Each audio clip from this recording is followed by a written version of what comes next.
today? Listen, my name is Ashley. Don't worry about my hair, okay? I ain't comb my hair today. I'm a regular person. I ain't one of those YouTubers that gotta have everything perfect before I press record. Listen, I didn't comb my hair today. So what? I don't care, okay? I just came to give y'all this word. Listen, y'all. So I'm sitting up here studying, right?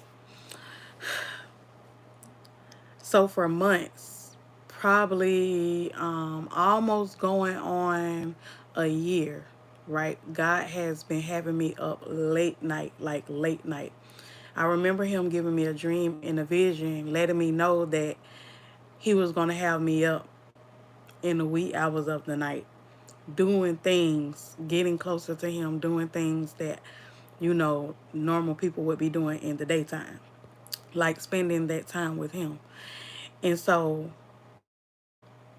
I thought it was just a thing. Like, I thought it was just a thing. I thought it was just something that God was doing with me. But lo and behold, He was doing it with a lot of other people too, as well. God had let me to see that I wasn't the only one that God was, you know, having to be up like late night, midnight, middle of the night, getting into His presence, which that should be normal for a believer, right? Even if you work, it'll be times when God wakes you up.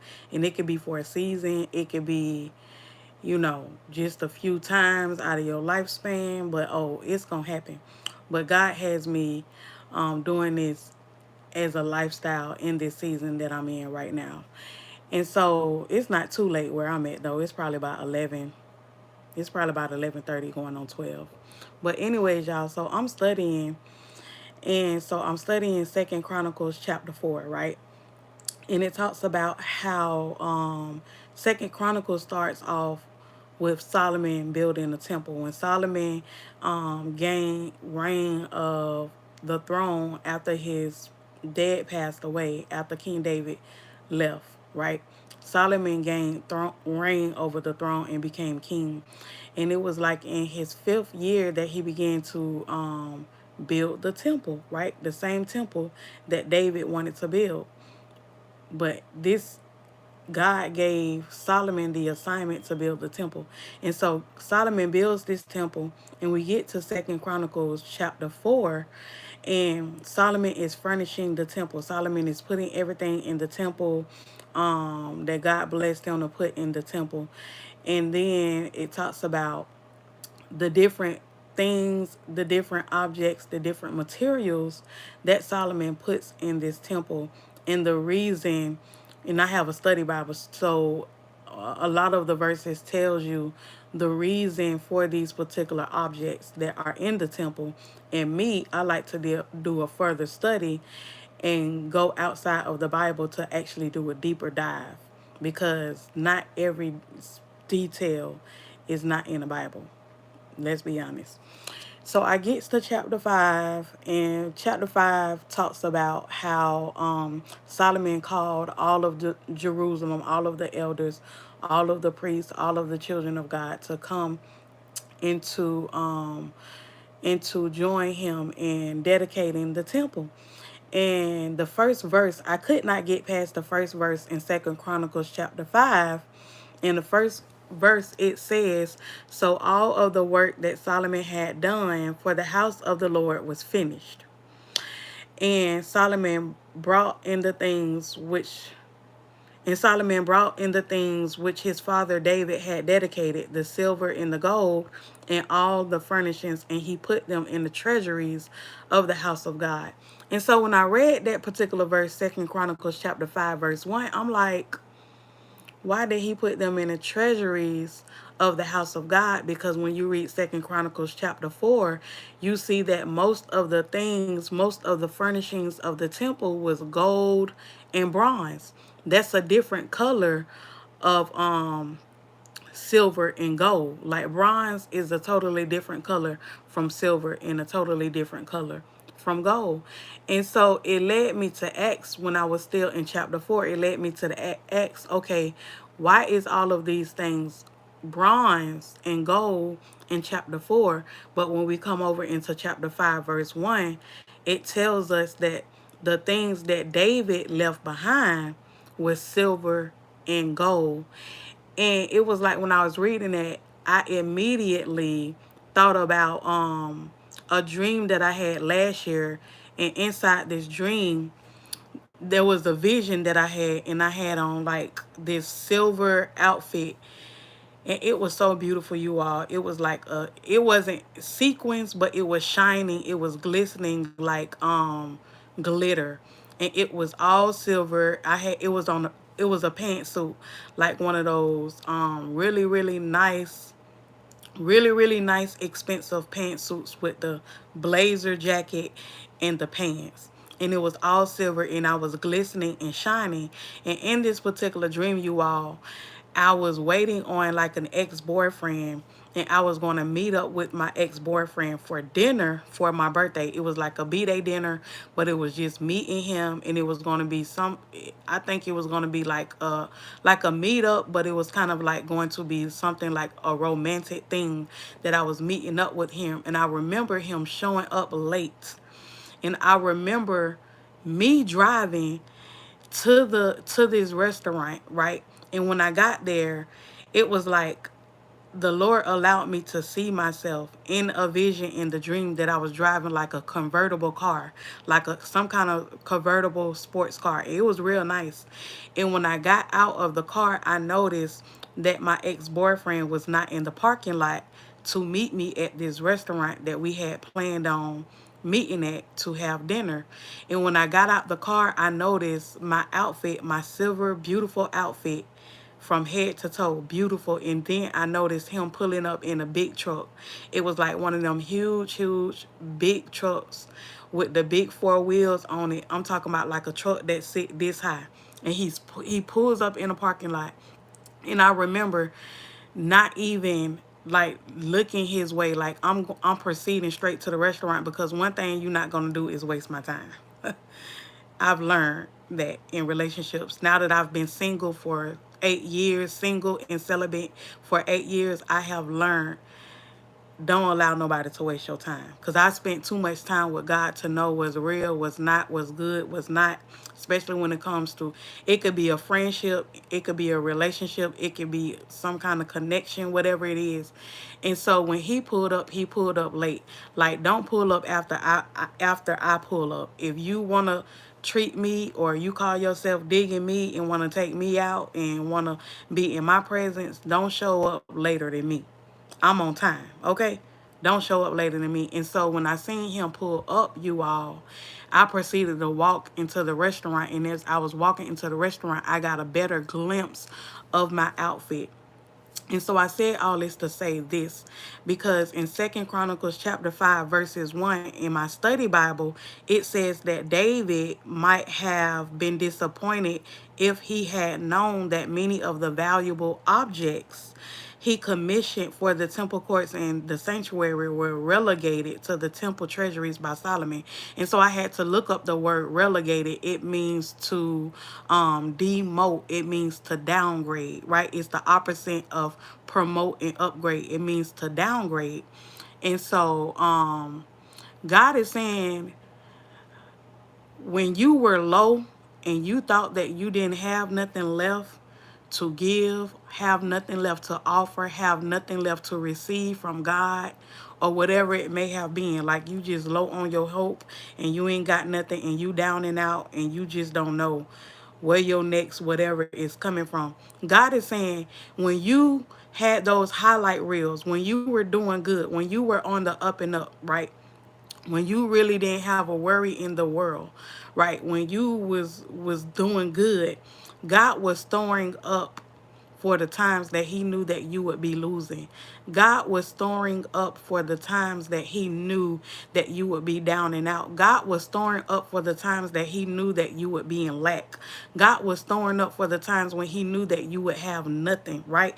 God was storing up the times when he knew that you would lose all hope, all faith, all strength, right? But God was storing up those times so that when those down times came, when those bad times came, when those struggle times came, when the trials trial and tribulations came that you didn't know that was coming, God had to store up your silver and gold. Okay, because Second Chronicles chapter 5 verses 1 tells us that when Solomon built the temple, Solomon took the treasuries that David had. When David wanted to build the temple, David had supplied a lot of things. And the things that, I mean, not Solomon, but the things that David had already supplied before Solomon even built the temple. When Solomon built the temple, Solomon didn't use the silver and gold that David supplied. Solomon put the silver and gold in the treasuries of the temple of God. It says that in Second Chronicles chapter 5 and 1. I don't want to spend too much time on this because I only got like 15% on my phone of my battery. But I was studying this chapter and it really hit me like a Mack truck, because I remember the time last year when I had that dream of me meeting up with my ex-boyfriend. For some reason, I don't know. But God is saying, don't meet up with your past. Don't have conversations with your past, whether it's in your heart or thoughts in your mind or actual physical potential plans to meet up with anything in your past. Like God is saying, don't go back to your past, go forward, because what he's doing, he's refining you. The color silver represents refinement and purification. And God is placing you on the altar so that you can be purified, so that whatever that's in you can be burnt away, right? Whatever that's hindering you can be purified and burnt away, right? And so God is saying the things that you thought that you didn't have anything left of, God had already stored that up for you. Second Chronicles chapter 5 and 1. Y'all study that particular verse. Second Chronicles chapter 5 and 1. And so the scholar says that if David would have known that Solomon didn't use his silver and gold, he probably would have felt some type of way. But I beg to differ, right? I beg to differ. I beg to differ. He may have felt some type of way, but because Solomon chose not to use David's silver and gold, to me, Solomon was he was a little smart, because Solomon was storing up what he did not need in that particular time that he was building. And so by them building the temple of God, God is saying the same way that he called Solomon to build the temple, the physical temple, the same way he called Solomon to build the physical temple, God is calling us to build our physical temple. Yes, our physical temple. This temple right here.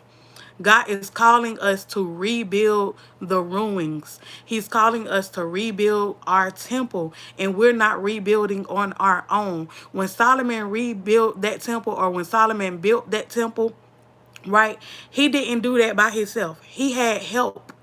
God sent him help, right? God sent him provision, and he also sent him people that was going to build the temple. He sent him workers that knew the craft that it would take, that had the work in their hands, right? That knew how to do whatever it was that needed to be done to build the different parts of the temple and to supply what needed to be supplied. So if God tells you to rebuild the ruins, you're not rebuilding alone. And the things that you think you need that you don't have, you're not going to go without. God is storing up treasures for you. That's all I had to say. Who's on with me? Hey, sis.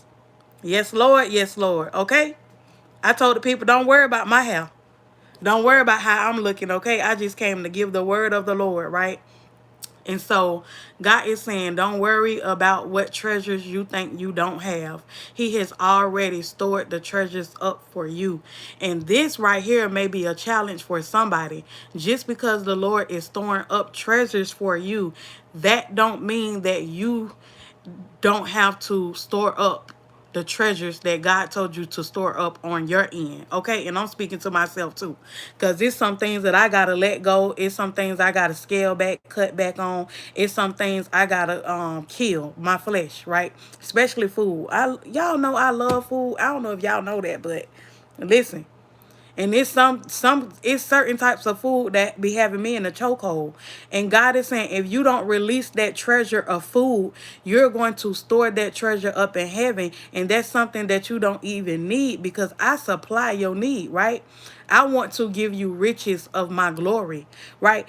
But if you don't let go of the things I'm telling you to let go, what you storing up will be your treasure.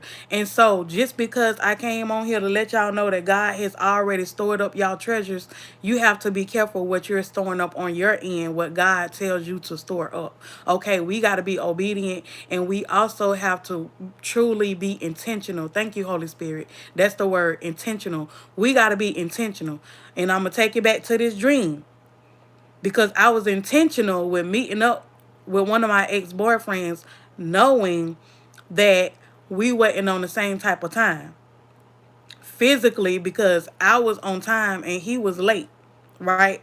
But as far as mindsets, he wasn't on the same type of time. His intentions were always good, but he was not on the time that I was on. And God is saying, be careful of making agreements with people that you know that is not going to work. It could be friendships, it could be a relationship, it could be a contract, it could be a job. Be careful of the counterfeit, because the counterfeit will cause you to delay the promise. The promise still coming, but as long as you in agreement with the counterfeit job, as long as you're still in agreement with the counterfeit business partner, as long as you're in agreement with the counterfeit friend that poses as your sister or your brother, as long as you're in agreement with the counterfeit leader in your life, whatever it may be, you may be a counterfeit to your own self in different regards. And so we have to be careful with what we align our time with, and what we invest our time on. Because when I got out that car, I had on all silver. And when I tell y'all, that silver was so beautiful, I cannot even explain how beautiful it is. And God is saying, even in your low place, He's still beautifying you. He's still giving you beauty for ashes. He's still refining you. He's still making all things new, right? He is still purifying you. He's still sanctifying you. He's still cleaning you up and calling you righteous. But what you do on your end is what's going to count the most, because our God is a covenant keeping God, right? God keeps his covenant. But we have to do what we need to do on our end to uphold the covenant, okay?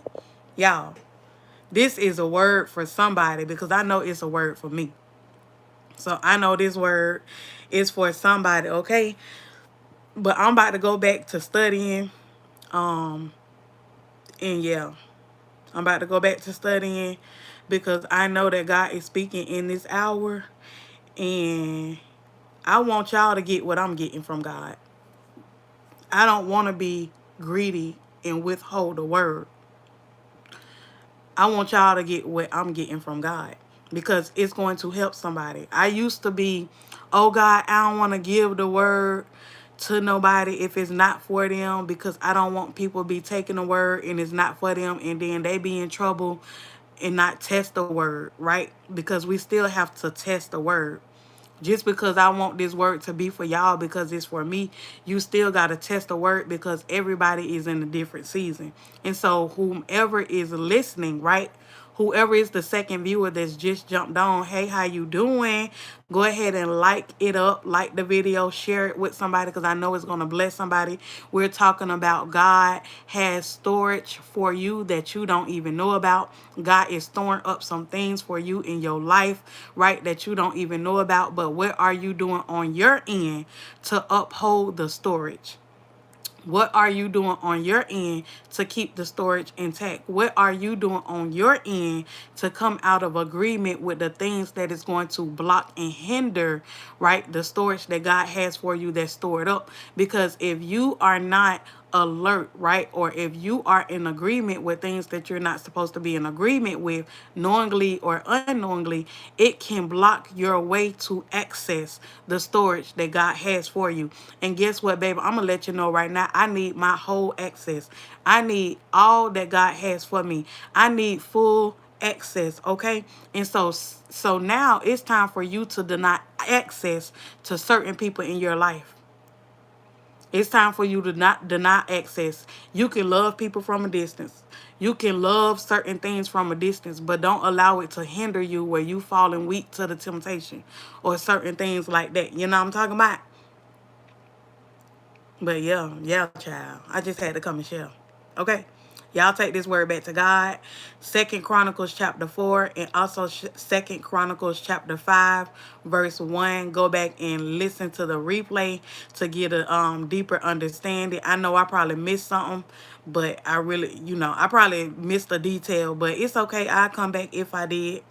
You know what I'm saying? But I can't stay long, y'all, because my phone about to go dead, right? Okay. But listen, I love y'all. Again, my name is Ashley. This is Royal Dominion Authority Global Ministries, where we walk by faith and not by sight, seeking to add value to the lives of others the same way that God adds value to our lives on a daily. I just want to show y'all something. I'm going to come back and talk about this.